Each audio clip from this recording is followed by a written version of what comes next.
Do you think Melbourne is a world leader when it comes to culture and nationality? And if so, how? I think it certainly does the job very well.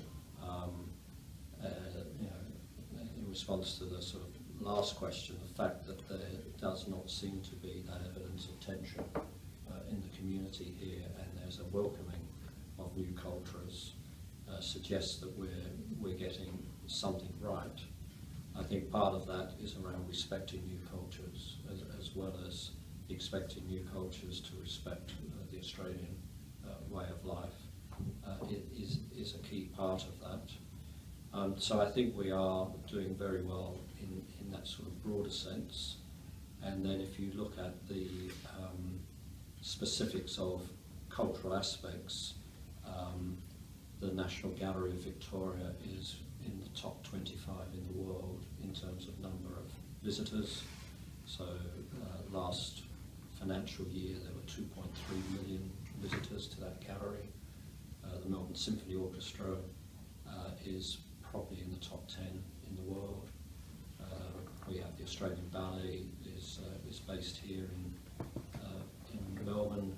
That's one of the top ballet companies in the world. So I could go on in terms of sort of that form of culture, which is the artistic culture. That is very strong, and I think our welcoming of other cultures is very strong as well. So I think we do the job well. I'm sure you can always improve, but it's not something that's pressing on my mind.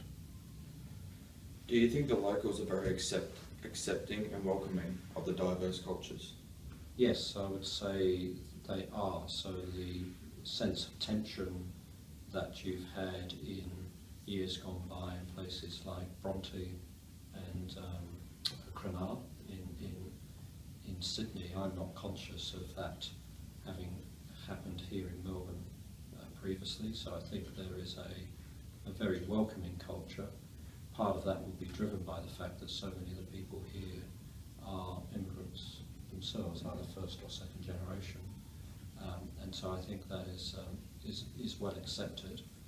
And I think the way that as I mentioned earlier, the immigrant population, as they come into Melbourne, I think Australia generally, tend to assimilate rather than live in enclaves and resist the Australian cultural norms and have a priority over their own. The fact that that tends to not happen here, whereas it does happen in other countries, I think creates a much more harmonious environment. How often are you involved with cultural events through your work and what you do?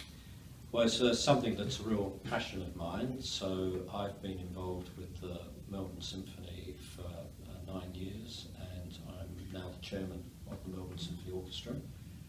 So that's something that involves me in terms of the running of the orchestra, but through that I would go probably to 10 or 12 concerts a year.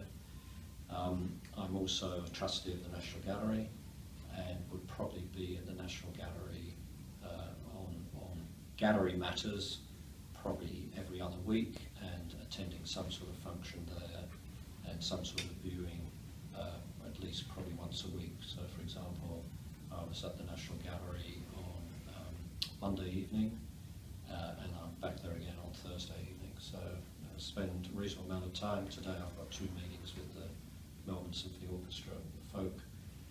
So it's something that's a real passion of mine, and it keeps me very much involved. I mentioned more generally in Melbourne, 2.3 million visitors to the National Gallery. Melbourne Symphony Orchestra, we had, I think it's over 200,000 people attend concerts of Melbourne Symphony last year. So these organisations are very well supported. Thank you, Michael, for your time.